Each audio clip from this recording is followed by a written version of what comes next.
Supreme court ने railway में मुकम्मल ऑडिट करके रिपोर्ट पेश करने का हुक्म दे दिया है। सुप्रीम कोर्ट लाहौर रजिस्ट्री में चीफ जस्टिस पाकिस्तान की सरबराही में रेलवे में 60 अरब की मुबैना करप्शन के खुद नोटिस केस की समाअत हुई, जिसके सिलसिले में वजीर रेलवे ख्वाजा साद रफीक अदालत में पेश हुए।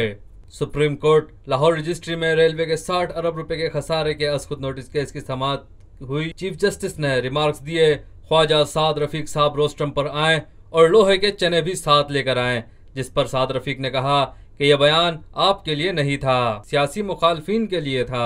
चीफ जस्टिस ने इस्तफसार किया कि हम अभी आपकी सारी तकरीरों का रिकॉर्ड मंगवाते हैं और खसारे का भी बताएं। अभी तक रेलवे में कितना खसारा हुआ है? वो वक्त चला जब अदालों की बेहतरामी की जाती थी। वफाकी वजीर रेलवे ख्वाजा साद रफीक ने अदालत से इस्तिदा की कि मुझे बोलने की इजाज़त दी जाए, जिस पर चीफ जस्टिस पाकिस्तान ने कहा कि अदालत के सामने इतना जारिहाना अंदाज ना अपनाएं। ख्वाजा साद रफीक ने कहा कि जारिहाना अंदाज नहीं अपना रहा, अपना मौक़िफ़ देने की कोशिश कर रहा हूं। आप हमारे भी चीफ जस्टिस हैं। चीफ जस्टिस साकिब निसार ने रिमार्क्स दिए कि जब तक अदालत नहीं कहेगी आप चुप रहेंगे। ख्वाजा साद रफीक ने मुकाते हुए कहा, क्या फिर मैं बैठ जाऊं? अगर मुझे नहीं सुनना तो फिर मैं चला जाता हूं।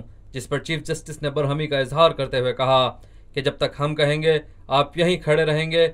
आप चले जाएं, हम तौहीन अदालत की कार्रवाई करेंगे। आप जिस नीयत से आए हैं वो हम जानते हैं।